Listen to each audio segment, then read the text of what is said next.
नमस्कार दोस्तों, स्वागत है आप सब लोगों का द हिंदू वोकेबलरी 10 फरवरी 2026 में। दोस्तों, जहां मैं आप लोगों के लिए लेके आता हूं द हिंदू से चुन के ऐसी वोकेबलरी जो आपके एग्जाम्स, ऐसे कोई भी इंडियन एग्जाम्स जिसमें इंग्लिश किसी भी एग्जाम के सिलेबस का पार्ट हो, तो उसमें आप लोगों को ये सारे वर्ड्स मदद करेंगे। साथ ही साथ लाता हूं मैं इनके एंटोनिम्स, जो कि ज़्यादातर एग्जाम्स में पूछे जाते हैं। वर्ड के मीनिंग के साथ साथ आपको उसका एंटोनिम भी पता चलता रहेगा, तो आपको एक पंथ दो काज हो जाएंगे। दोस्तों, कई लोग सोचते होंगे कि आज के अखबार में तो बहुत सारे वर्ड्स आए होंगे, तो मैंने इतने कम क्यों चुने हैं। तो दोस्तों, मैं आपको बता दूं कि उनमें से काफ़ी वर्ड्स मैं अपनी पिछली वीडियोस में कवर कर चुका हूं, और साथ ही साथ एक साथ मैं इतने सारे वर्ड्स अगर आप लोगों को फीड करूंगा तो आप लोगों के लिए याद करने में, रिटेन करने में दिक्कत रहेगी। इसीलिए मैं आपको स्लो एंड स्टडी फॉर्म में इन वर्ड्स को पढ़ा रहा हूं, ताकि आप इसको लंबे टाइम तक रिटेन कर सकें और अच्छी तरह से आप एग्जाम में इनको रिप्रोड्यूस कर सकें। तो देखते हैं आज कौन से द हिंदू की वोकैबुलरी है हमारे पिटारे में। तो दोस्तों, पहला हमारा वर्ड है मल। मल का मतलब होता है विचार करना। तो आजकल का यूथ जरा सा परेशान होते ही, डिप्रेशन में आते ही, एंग्जाइटी में आते ही क्या सोचता है, वो आत्महत्या करने की सोचता है, सुसाइड करने की सोचता है। लेकिन ही शुड मल over the other possibilities of life, मतलब उसको जिंदगी की अन्य संभावनाओं की भी तलाश करनी चाहिए, उसके ऊपर विचार करना चाहिए। समझिए दोस्तों, मल ओवर मतलब विचार करना किसी चीज़ के ऊपर। दोस्तों, वहीं अगर इसके एंटोनिम की बात करें तो वो होता है डिसाइड हेस्टेली। वैसे दोस्तों, इस तरह के एंटोनिम्स आपको एग्जाम में नहीं आएंगे, लेकिन आपको थोड़ा सा याद रहे और थोड़ा सा कॉन्टेक्स्ट और संदर्भ बना लें इसको याद करने के लिए, इसीलिए मैंने इसका एंटोनिम भी यहाँ पे लिखा है।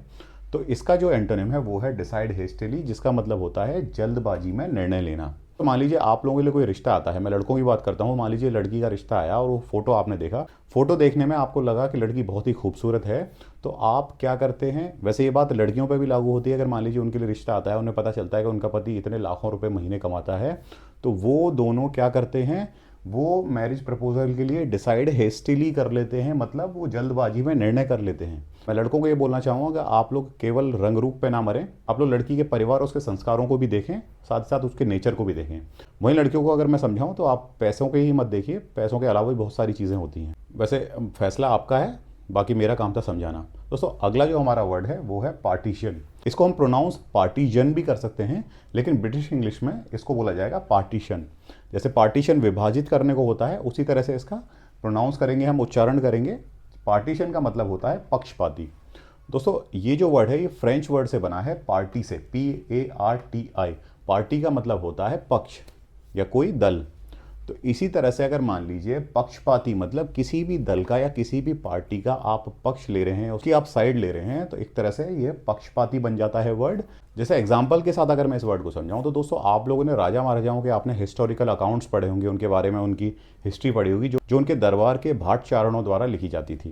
तो दोस्तों, उनके दरबार के जो इतिहासकार होते थे, भाट चारण होते थे, तो उनके व्यूज़ बड़े ही पार्टीशन भरे होते थे, क्योंकि वो राजा के डायरेक्ट अंडर आते थे, डायरेक्ट कंट्रोल होता था राजा का उन पे।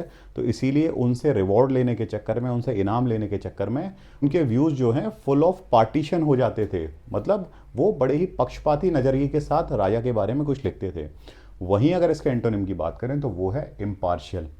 इम्पार्शियल का मतलब होता है निष्पक्ष। दोस्तों, जजेस हुए, न्यायाधीश हुए, उनको अपने फैसले सुनाते टाइम कैसा होना चाहिए, इम्पार्शियल होना चाहिए, निष्पक्ष होना चाहिए।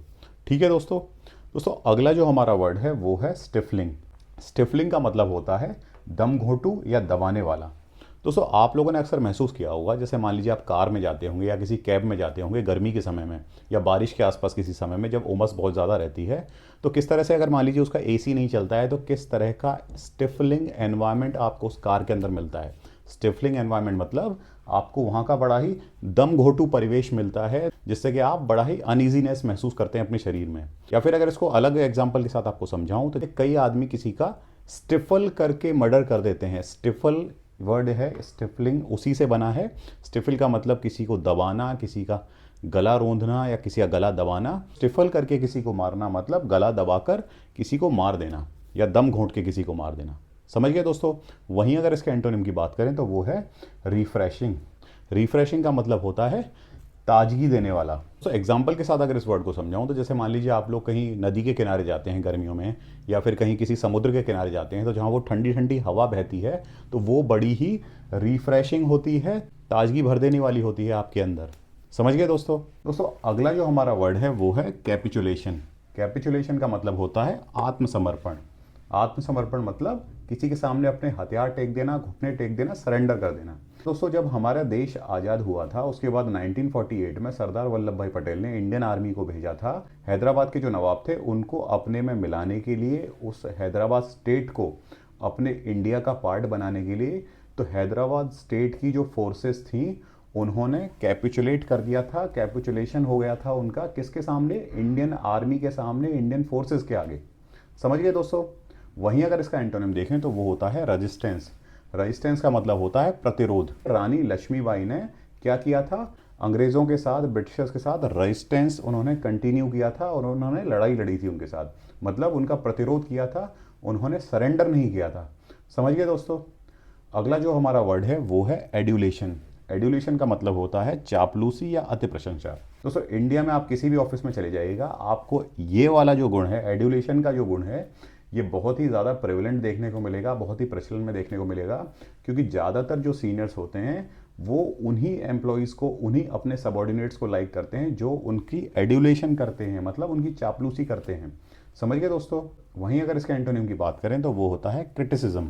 क्रिटिसिज्म का मतलब होता है आलोचना, मतलब किसी की बुराई करना, किसी की नुक्ताचीनी करना। दोस्तों हम लोग इंडिया में रहते हैं और इंडिया एक डेमोक्रेटिक कंट्री है, लोकतांत्रिक देश है। दोस्तों यहाँ पे जो भी पॉलिसी आती है या कोई बिल आता है सरकार द्वारा, तो एक हेल्दी डेमोक्रेसी तभी पनप सकती है जब वहाँ पे हेल्दी क्रिटिसिज्म होगा। स्वस्थ आलोचना के बिना कोई भी लोकतांत्रिक देश पनप नहीं सकता है। तो इसीलिए क्रिटिसिज्म का मतलब आलोचना। समझ गए दोस्तों? अगला और आखिरी हमारा जो वर्ड है वो है एफीमेरल। एफीमेरल का मतलब होता है क्षणिक या अल्पकालिक।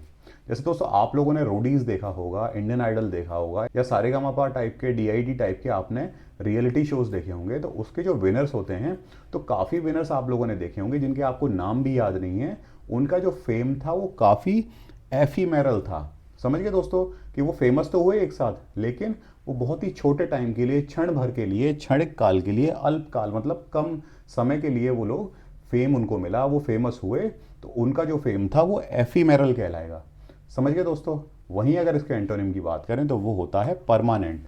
परमानेंट का मतलब होता है स्थायी। जैसे दोस्तों यूएनओ जो है, संयुक्त राष्ट्र संघ जो है, उसके जो परमानेंट मेंबर हैं उसमें आने के लिए इंडिया जद्दोजहद करता रहता है। समझ गए दोस्तों? वैसे कमेंट करके बताइएगा यूएनओ के 5 परमानेंट मेंबर देश जो हैं वो कौन से हैं। तो दोस्तों ये थी हमारी आज की द हिंदू की वोकैबुलरी, और ये सभी वर्ड जो मैंने आज आपको पढ़ाए हैं ये अपने डिस्क्रिप्शन बॉक्स में पेस्ट कर दिए हैं ताकि आप लोगों को रिवीजन में कोई दिक्कत ना आए। तो दोस्तों आपको कोई डाउट हो, क्वेश्चन हो, क्वेरी हो, या फिर आप चाहते हैं मैं किसी टॉपिक पे वीडियो बनाऊं, तो आप ज़रूर कमेंट कर सकते हैं। मैं उसका रिप्लाई भी ज़रूर दूंगा और साथ ही साथ उस पर वीडियो बनाने की पूरी कोशिश करूंगा। तो दोस्तों इसी के साथ आप लोगों से विदा मांगना चाहूँगा। मिलते हैं नई वीडियो में, नए टॉपिक्स के साथ, नए वर्ड्स के साथ। तब तक के लिए जय हिंद, जय श्री राम।